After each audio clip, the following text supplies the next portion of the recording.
Oh, why, Brooke, how kind of you to visit me at this hour. My God. You are serving drag Cruella vibes. I am loving Thank you. every minute of it. Look at me Tell me drive. everything. Tell me nothing. Tell me everything. I always loved, you know how, like, Disney villains are queer coded? Like, Yes. to the uninitiated, all Disney villains are gay. By which we mean they sort of pander to the male gaze, like people who are starved for queer representation, and then they see these like over the top characters with flamboyant affect and just like, you know, uh, this sort of like Melodrama. Just immense melodrama. melodrama. Thank you. Camp. We might say camp. Camp. Yeah. We might. But I always loved when I was a kid when you're supposed to be scared when Corella's driving real crazy in the snow and her eyes, like, they're, like, yellow and red and stuff. And I was like, oh my god. Did she get color Also, contacts? the original gay villain icon is not Cruella de Vil, is Medusa from The Rescuers. Do you remember the Rescuers? Oh my god, The best yes. villain. Yes. The best villain. And she also drove crazy. Mm-hmm. She had a really wonderful sidekick, Snoops, who did everything. She owned a pawn shop. Snoops. Yeah. You're too soft. I loved Medusa. And I feel like Medusa doesn't get enough credit. No, I loved her, like, her swamp boat and her pet alligators. Oh. And, the way she answered the phone and she would just, I can't even do the voice. I'm going to try, like, Madame Medusa's pawn shop boutique. Like, I just loved it. Boutique? Yeah. When I was a little girl, I was like, this is a woman. Yeah. And she's goals. She's like Miss Hannigan goals. I love it. Yeah. Also, I love a spinster who puts a child down a diamond mine to get it for her. Like, iconic. What was the child? Iconic delegator. What was the child? Delegator. Yeah, what was the child doing anyway? You know? That's why I shouldn't have kids. You're just gonna put them down a diamond mine. Oh, the as if this wasn't enough to tell you. The steamboat. Anyways, okay, we are off track. Welcome, queers. Give us a look at this outfit. Give us a look to the fit and the start with the gloves, girl. Start with the gloves.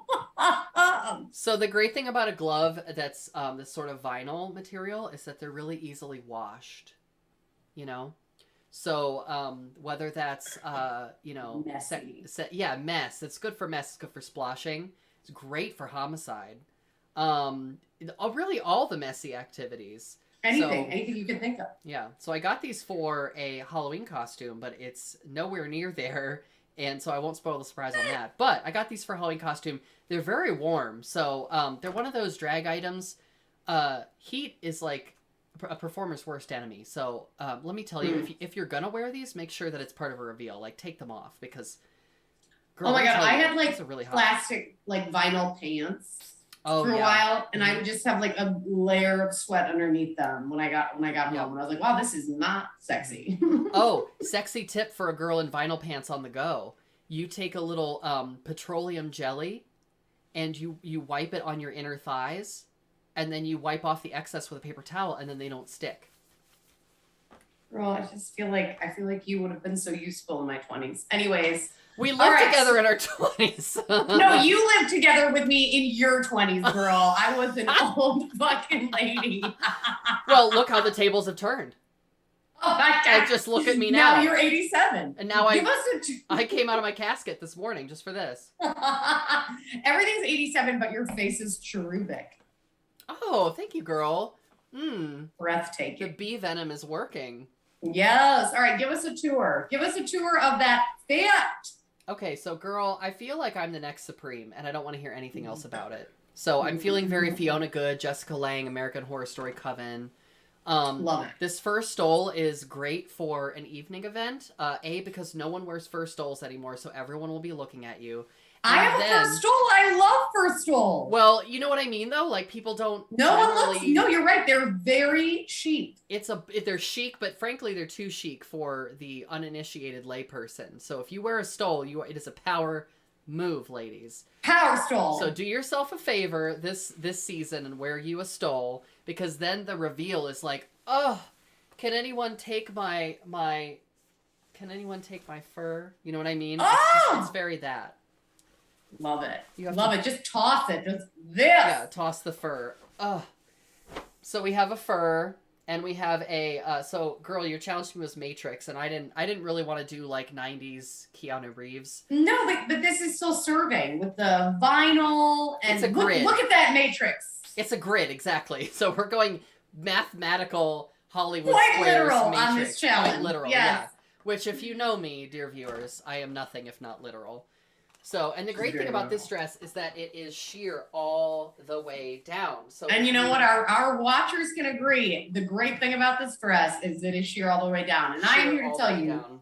I have seen Eileen Galvin in some things underneath this dress that would really just make you blush. And this is one of them. Y'all! Yeah. Ah! This is very like, forgive me, Father, for I have sinned. Like, this is what I would wear to the confessional. Yes, I think they would definitely forgive you. I think that would be it. So I should have worn this for silhouette maybe, because this really makes a lot more sense. But you also get like the Betty Grable from behind, like, oh, you know what I mean? Oh, I love this. I love the back too. I love that it goes all the way up and back. The grid. Yeah. Like, I love that. Thank you. So, table for one. Girl, is that a back seam on those thigh highs? It sure is, girl. I know.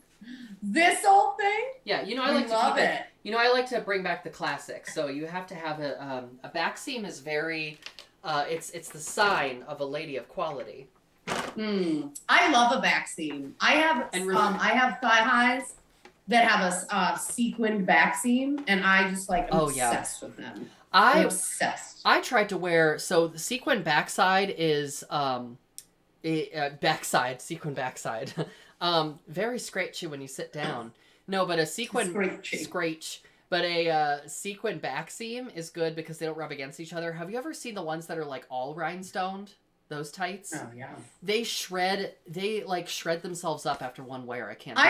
My thick thighs already rub together, so it's already a risk. So I have a couple really nice textured fishnets, but they have to be like, I can't do them for a night at the opera because it's 2 intermissions. You got to go to the bathroom. There's multiple champagne breaks. Yeah. And my entire inner thighs are shredded. Yeah. With a thick textured tight. Yeah. I have to powder my nose. Meanwhile, you're like clenching your cheeks together like you have to go to the bathroom, but it's actually because they're knit into each other.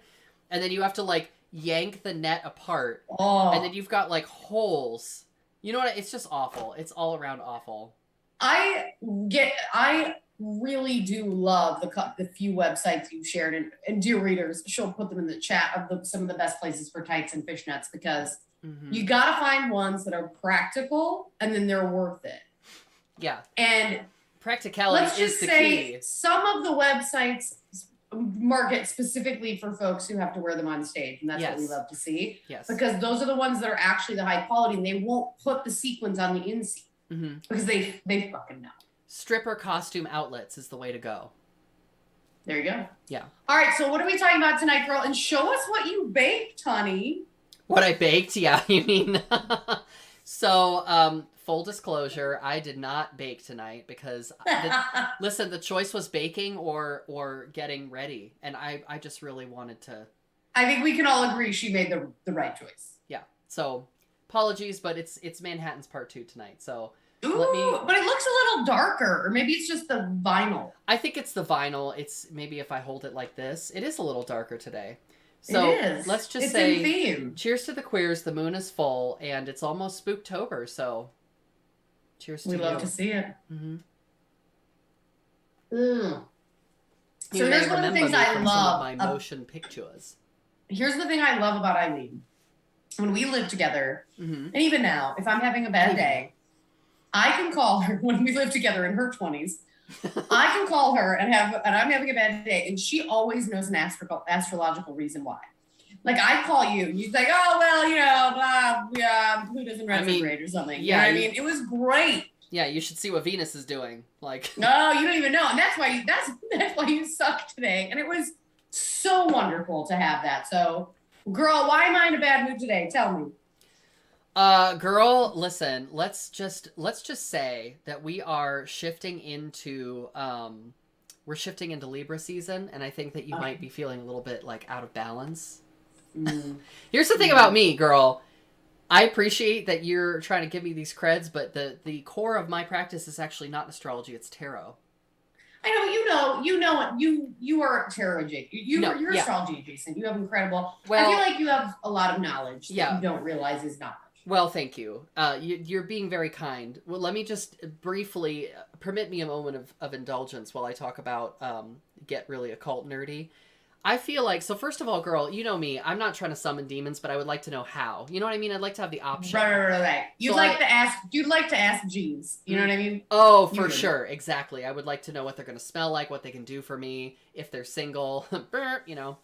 But I feel like I'm a student of the occult. I'm not trying to like change things in the world with witchcraft. You know what I mean? And it's a subtle line because I've been in some groups of people before that have occult interests, and everyone's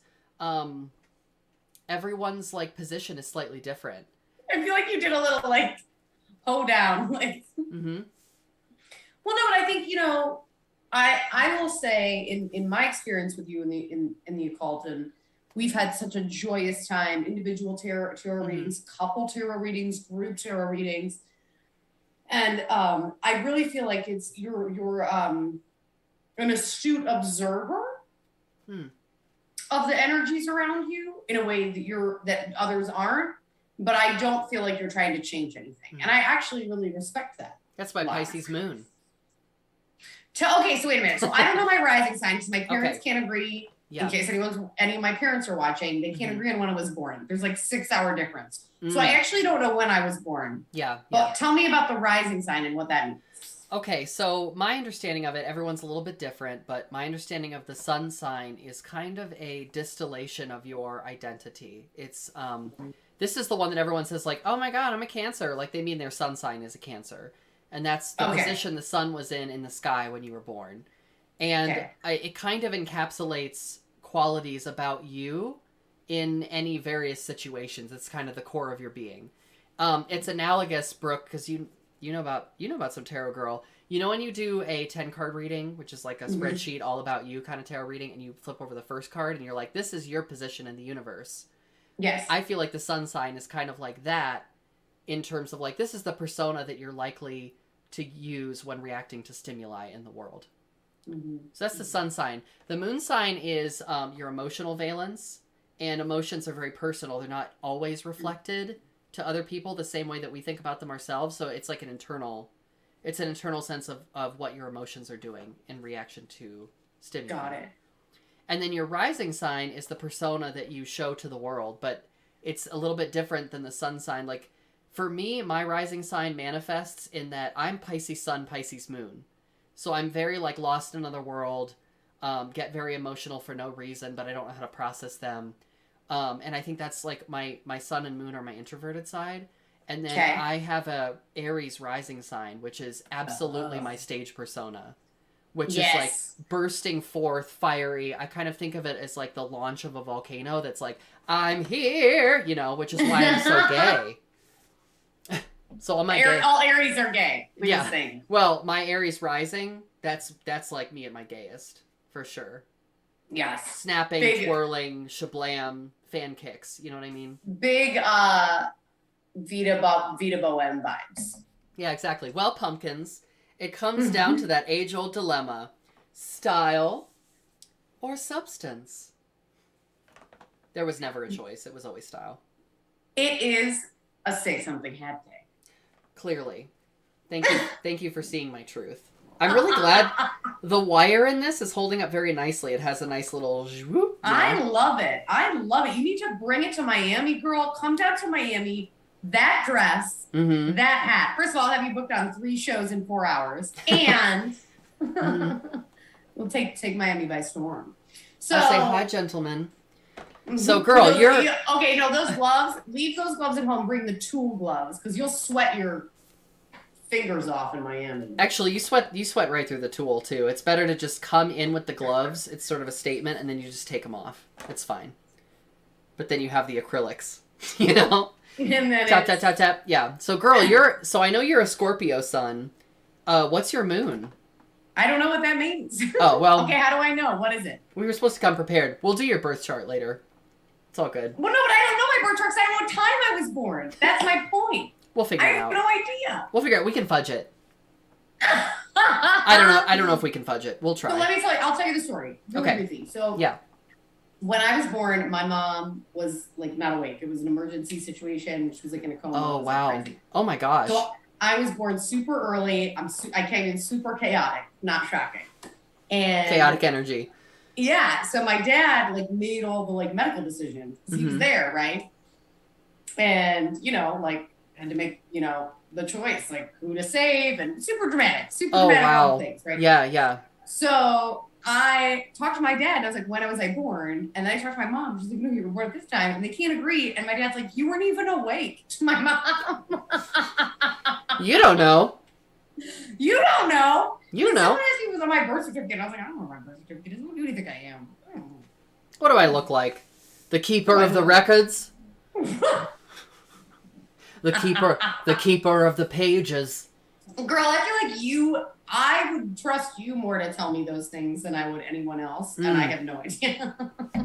Well, so I learned how to read tarot when I was 12 from my Aunt Kyle, and she went down to the good old Pearls of Wisdom back when it was still in, right around North Broadway and High. They've moved Yeah, they've moved to a different location since then. Area. It is a witchy area, Clintonville v. Witchy. And that's where I got my first tarot deck from, incidentally, which is that's a really great connection between us. But yeah, she taught me how to read tarot.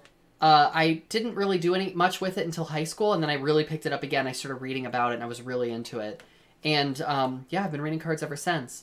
And my approach is like, it's so much easier to read cards for people that you know and care about. Right. Because it becomes like a conversation. Like, the point of tarot is to not tell you anything you didn't already know. Right. It's just to reveal things from a different angle that you might not... Right. I might not have thought about it this way had I not been thinking about this image, which represents an archetype of the human experience. Okay, that's fine, but also, like, Eileen has made my family members cry with, like, her accidental, like, brilliant universal awareness. I did make Uncle Pete cry. Yes, I did. It was great. Yeah. Right. Well, and also, so can I tell that story briefly, because it is... No, I don't know who's watching. Oh my God. Oh wait, no, you can tell the Wisconsin story. Yeah, that's the story. That's the story. That's the story. There, girl, they ain't watching. They ain't watching. Girl, you're right. You're right. Anyway, so no. go. Okay, so we were at this beautiful Airbnb, and I was your +1 for your cousin's wedding. Which, listen, anytime. Oops. Oh, you disappeared. Hold on, you disappeared. You're back. No, okay. Here's the deal. I can't. I tell anyone I date anymore. I tell anyone I date, anyone I marry, anyone. I say, you will not be going to any family weddings with me, because that place is taken by Ms. Eileen Galvin. So just so you know, but what a relief for anyone. But what a relief. I mean, because they don't have to, and I'll be like, I'll take it. You know what I mean? Super traditional Catholic wedding. Oh, I love rolls it. in like this. I roll in like this. Traditional. Does this not tell you like someone who is ready for a Catholic wedding? Just don't stand. It's like, my condolences. You know what I mean? My condolences for how you feel about this. Yeah. Anyways, so you were there. Keep going. So beautiful Airbnb. Beautiful Airbnb, and everyone descends on the Airbnb after the rehearsal dinner, which we didn't go to the rehearsal dinner. We were just hanging out, right? And people came, and it was just a party. Like, hey, I haven't seen you in so long. Like, people are catching up. I don't know anyone except Brooke and the immediates, whom I love, but like, is that a problem with me, girl? I'm like, hey, I'm Miss Eileen from Ohio. You know what I mean? Yeah, I'm doing this. It's a lot of this. A lot of shoulders. It was a fair amount of shoulders. Yeah. Or reasonable. So I remember Jen, your sister, asked me before I went on the trip, like, hey, Eileen, make sure that you put your favorite deck of tarot cards in your suitcase when you come. And I was like, oh, that's so sweet. Jen wants a reading. So I'm just nestle it in there. We go on the trip. I don't think anything of it. I haven't even pulled him out once. And then we're out back at this, it's like a picnic table in a beautiful patio with party lights and plants everywhere. It's like, it's this beautiful, perfect scene, meeting new people, having great conversations. And then all of a sudden, this is like 2 drinks in, Your sister, who's sitting next to me, goes, Mm-mm. oh, you know what I just remembered, as if it was related to the conversation we were having? Mm-hmm. She goes, you know what? Eileen does tarot, and she brought cards with her.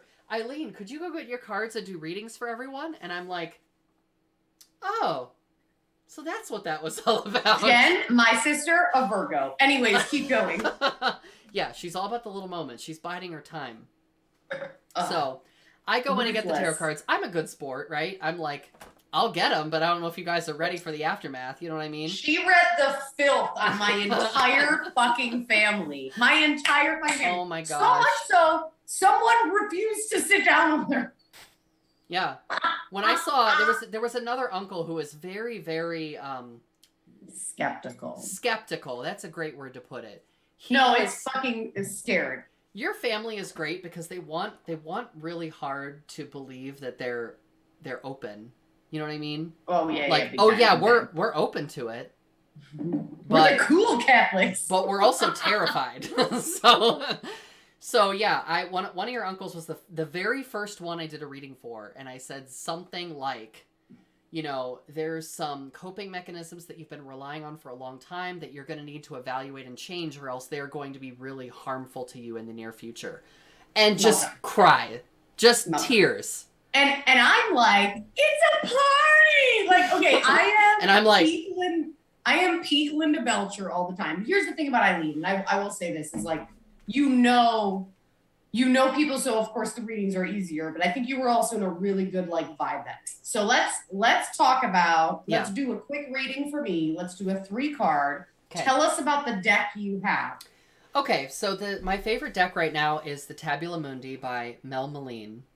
And I found out about it from this great podcast called Fortune's Wheelhouse by Susan T. Chang and Mel Meline. This box just alone is beautiful. I love this reflective silver quartered cross, which represents the world. And anytime I do a reading, you know by now, girl, anytime I do a reading with this deck, I always like to start out by having Babylon, who is the goddess of chaos and crisis. So Babylon, if you know Aleister Crowley's religion Thelema, which I wouldn't say I'm a follower of, but I'm interested. I'm a student of it. Babylon plays a very prominent role. And I think if you take a queer reading on some of the traditional ceremonial Western occult traditions, they can actually be quite feminist and expansive. But get with me after this. Thank you for coming to my TED Talk.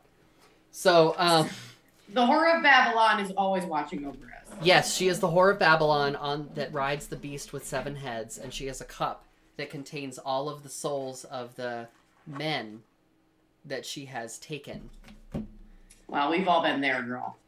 Surely. All right, so we're going to do a quick 3-card. Yeah.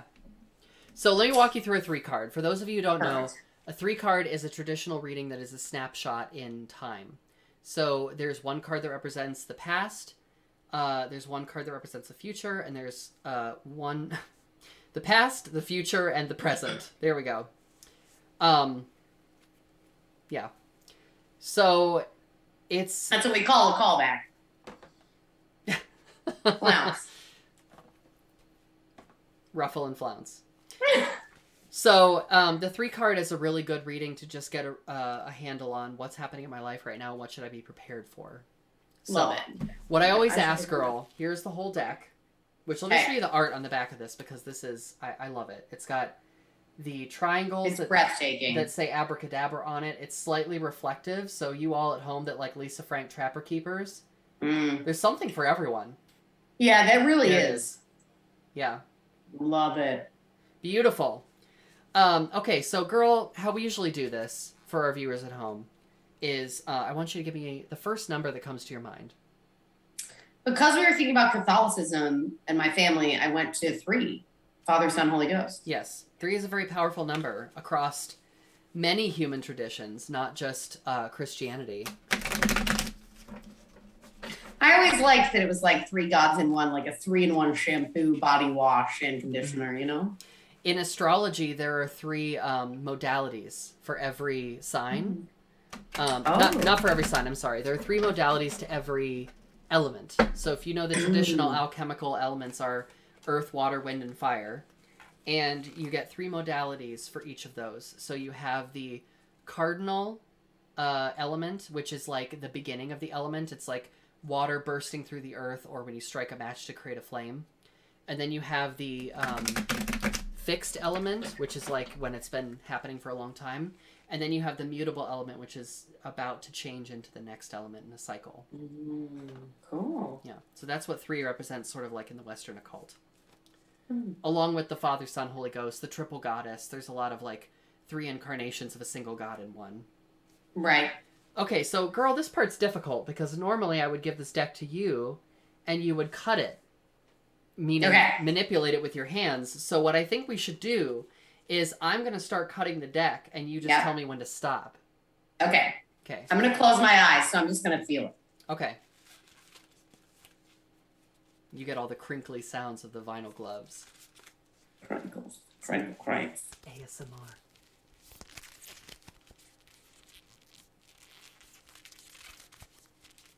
Stop. Okay. All right, and that's it. That's how you that's how you charge. That's the it. deck. We did it. We did it. We dealt it. That's it. Mm-hmm. Okay. All right. That's not really you charge the deck. That's So charging the deck is a concept that while I'm pulling these out here, I'll tell you about. That's in some traditions you do something to the whole deck, like place it in a pool under the light of the full moon.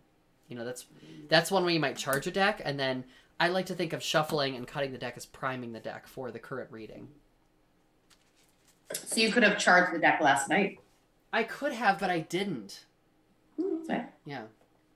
All right. How about the light of this So, full past, moon? present, future. Let's do it. All right. So, girl, first, because you can't see, I only have one webcam. I'm sorry. So the cards are laid out in a linear.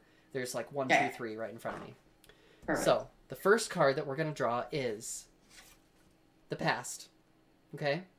Okay. And this card is the Magician upside down. Ooh. So A little close. There you go. It's almost focused. 1 sec. It's still not focusing. I know, it's so hard to get this thing to focus manually. Maybe if I do the influencer thing. Okay. Oh, that's a little better. Yeah. Yeah, so this is the Magician. You can see, I'm going to hold it right side up because that's going to be easier. You can see that he is at a DJ kit, and he's like spinning the wheels of the universe. So behind him is the galaxy with these rotating stars going into infinity. So your past is being in control of your universe, being very aware of the inputs, outputs of your life at a given moment in time.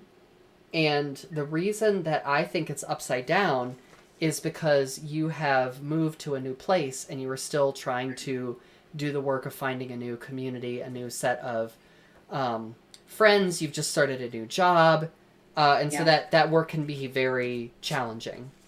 Mm-hmm. So I like that. That's what I'm getting from that. Yeah. That feels like my life. Yeah. It's kind of like, you can imagine the Magician is like, oh, I want this outcome, so I'm going to do this process. I'm going to carry out this practice and process.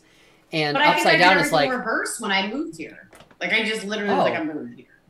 Yeah, yeah. Right. Like you didn't have it planned out. The upside down part. Yeah. So it's going to take a little bit more trial and error. It's going to be a little frustrating. It's going to take more time than expected. And so that's what leads to some of the pain of the process. But girl, I know how strong you are. You doing that good work. Girl, you got to. No one else is going to do it. All right, present. All right, present time. All right, so your present card is the 7 of Wands upside down. That's upside down energy. Okay. So I will show you. Yeah, there's an upside down thing happening.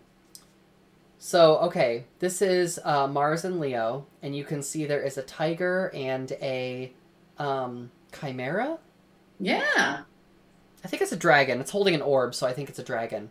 Ah, you know how it is. I always mix up my dragons and my chimeras. You gotta look for the orb. Yes. And I think that's on a t-shirt. I don't think I have it. Yes. And as you know, Mars in the Golden Dawn correspondences relates to the Tower card. So that's why you have a tower in the back there. Got it. Of course I knew that. Of course. So, yeah. So wands are part of the minor arcana. You have 22 majors, which are things like the Joker in traditional playing cards, but there are 21 more of them in tarot. And then the minor cards are the 4 suits. So each one of them corresponds to one of the ones in playing cards. So the wands correspond to clubs, the hearts correspond to cups, the diamonds correspond to pentacles, and the spades correspond to swords. And each one of them represents a different element. So wands or clubs represents fire. Okay. And the 7 of wands, the hermetic title on this one says valor. So what I would take this to mean is that your response to a challenging situation is to try harder. And I think the frustrating thing is if your increased effort does not result in increased reward, you get frustrated. How dare you? And you try even harder. But the thing you have to remember is that sometimes you have to stop and rest and say, it's not because I'm not trying hard enough. It's just because the process takes longer. Does that track at all?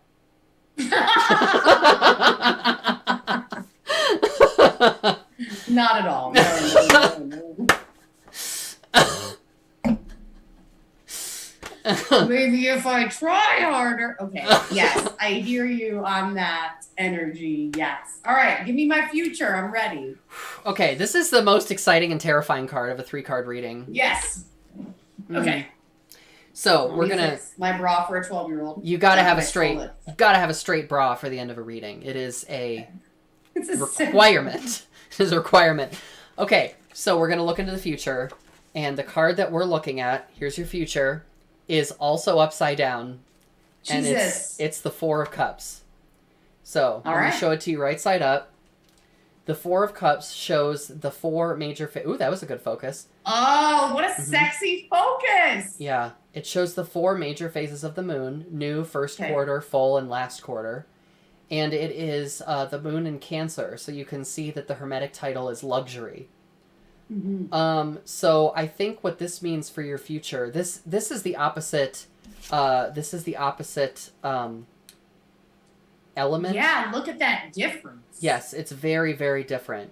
You can even see like there are straight lines in the Wands card, and there are curved lines in the Cups card. One thing I also really love about this deck is that you can actually look for correspondences in color. Yeah. Mel is really, really, really careful about the colors she chooses for each of these because the hermetic, the Golden Dawn correspondences even have colors for each of the cards. So she like used those paint colors for these images. So the 4 of Cups, I think with luxury is going to mean that because you're working so hard, you are going to have a moment where something good happens and you're like, okay, I can relax. But I think you're going to relax too much. And you're going to say, God, I need a break. I need to decompress. I need to, like, don't I deserve this break? Right. And the difficulty is that if you don't work yourself to death now, then you won't need as much of a break when you get there. And then you'll be able to be like, okay, let's move on to the next thing. I'm ready to keep going. So I think this is forecasting a burnout. Right. So, but the present is how I avoid it. Yes, yeah. You have time. You have time now. But I think a lot of times when I see a future card, I see it as like a warning or an admonition. It's like if you keep going at the same pace you're going right now, this is what's going to happen. And I see this wave is like if this wave is cresting when it's right side up, and upside down, I think it's like the wave has crashed on top of you and it's pulling you back forcefully. Super light reading, girl. Thank you. You're welcome. Feeling light. Feeling light. Mm-hmm. We love to see it. So, girl, we didn't really like. It's already 7:34, and we didn't talk a lot about the subject, which was like self-sabotage as related to looking for quick fixes and shortcuts to understanding things about yourself and your partner. And the whole. So it sounds like self-sabotage is the theme for next week. There you go. It's absolutely it. I got plenty of thoughts on that, and we'll have to hold them for next time. And we'll be back next Tuesday at 7. And if you ever want Eileen to do a tarot reading, bitches she charges. But you should reach Yeah. out to her because she would absolutely do it. Corvu. Mm-hmm. What was that word you said? For you. But I said it in French. Pourvu. Fancy bitch. Mm-hmm. It's French. But I said it. My mom always used to say that when I was a little girl. So she's still alive. I don't know why I said it so dramatically. She'll do it with lots of joie de vivre. Oh my God. Someone told me that after they told me like I looked really unique, which wasn't a compliment at the time. Oh, Anyways. That's like how fun for you. How fun for you. You look so different. Anyways. Can I end with just a brief story? Yes. Okay, please. really quick. I was staying in New Orleans at a cute little boutique hotel. This is like in 2015. And I went downstairs and it's New Year's Eve and I was going to go see a burlesque show in the French Quarter. And Monty was upstairs taking a nap. So I went downstairs. I was like, it's 4 p.m. I've already gotten ready and I wanted to have a cocktail, right? So I go down there and I'm talking to this couple and they're from Chicago. And the guy is talking to me and his partner or wife, whomever, is not looking at me at all. And then I finally said, I was like, oh, well, what are you guys doing tonight? She like said it to me, but she wasn't looking at me. What are you guys doing tonight? And I was like, oh, I'm going to go see a burlesque show. I'm a burlesque performer from Ohio. And I'm kind of like, I just want to get into the local scene. And then she looked at me for the first time during the interaction and said, that sounds so fun for you. Oh, and I've never felt that expression so deeply as in that moment. Oh. That sounds so fun for you. And it was, dear viewers. Oh, I love you, girl. We'll see you next Tuesday, as we always will, every Tuesday on Covered Dish. Thank you for tuning in. Please follow us on Instagram. Check us out on YouTube. Check us out on Facebook, and we'll see you next week. See you next time, babes. Bye. Oh, wait, where's the key?